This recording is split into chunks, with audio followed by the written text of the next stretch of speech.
Literary techniques. These are specific, deliberate construction of language which an author uses to convey meaning. We have different literary techniques that the writers usually use in creating and reproducing literary works. Let's start with the different literary techniques. Motifs and symbols, local colors, flashback, in media res, stream of consciousness, point of view, foreshadowing, and deus ex machina. For motif and symbols, a symbol is used as stands-in to signify something beyond the literary meaning.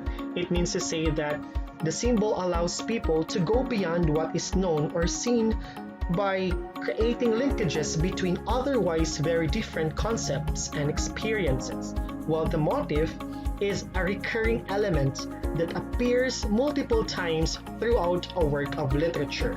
So here, the motif allows writer to create a more poetic and structured narrative to symbol of larger ideas, patterned with themes. So these are the images or spoken words. These are the motif. And the symbols, these are the objects. So let's listen to the example. Hindi pula't dilaw, tunay na magkalaban. Ang kulay at tatak ay di siyang dahilan. Hanggat marami ang lubog sa kahirapan, at ang hustisya ay para lang sa mayaman. Habang may tatsulok at sila ang nasa tuktok, di matatapos itong gulo.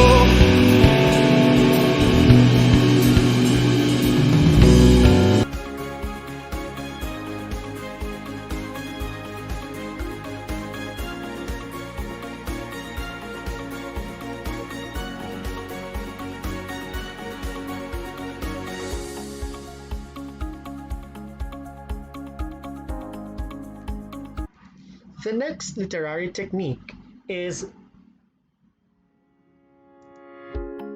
the foreshadowing. Foreshadowing is a technique used to hint towards something that will occur later in the story. Just remember that those kings will always be there to guide you.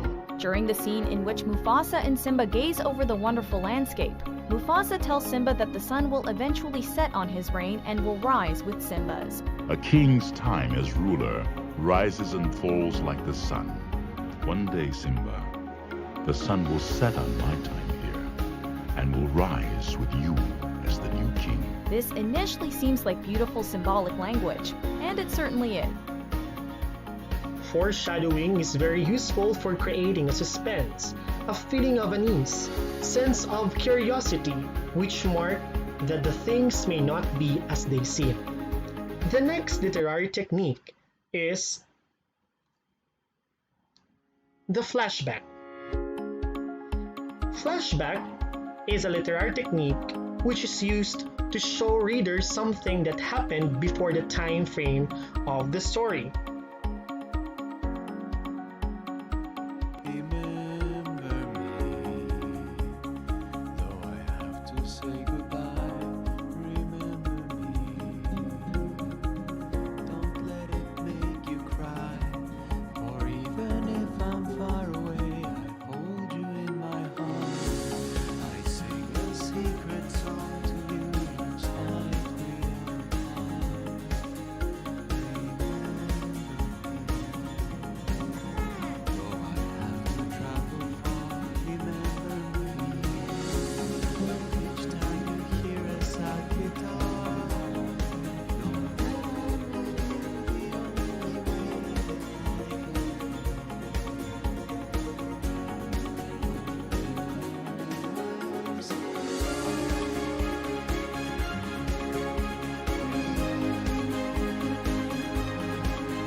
A flashback makes the reader more connected to the characters.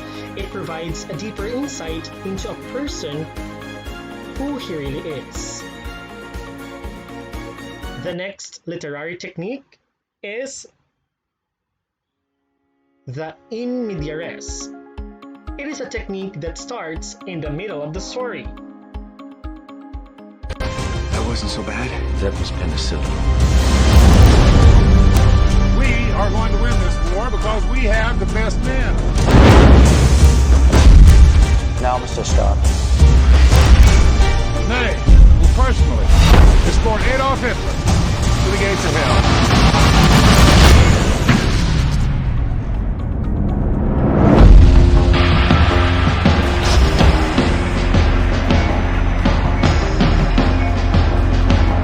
How do you feel? Tony. Your task won't be simple. Who the hell are you? The first of many. In media res, it creates a tense, suspenseful atmosphere, which is also created, foreshadowing the dark events to come. The next, we have Deus ex machina. Deus ex machina is a person or thing that unexpectedly appears into a situation which provides a contrived solution to an apparently insoluble difficulty.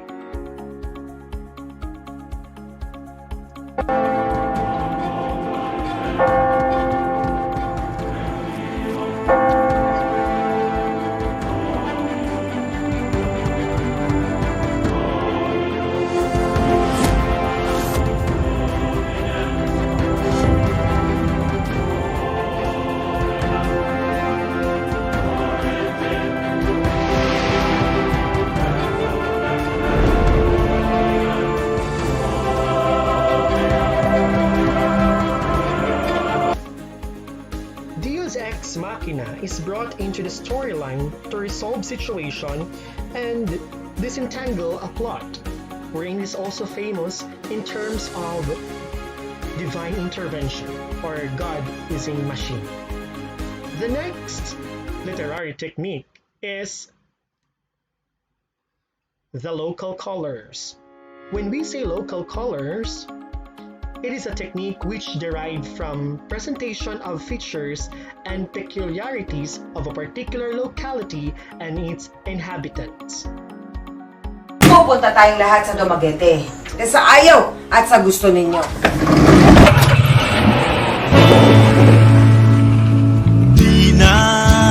Di na kumuhilak pa. Jay! Naging mga mata, wala na ko'y ikabuga. Kayatas animal! Garo, Dini outing, lubong ni. paron, manamilit kaya kung tapuson mga. Pray every day or you will go to hell. Ay, bukit!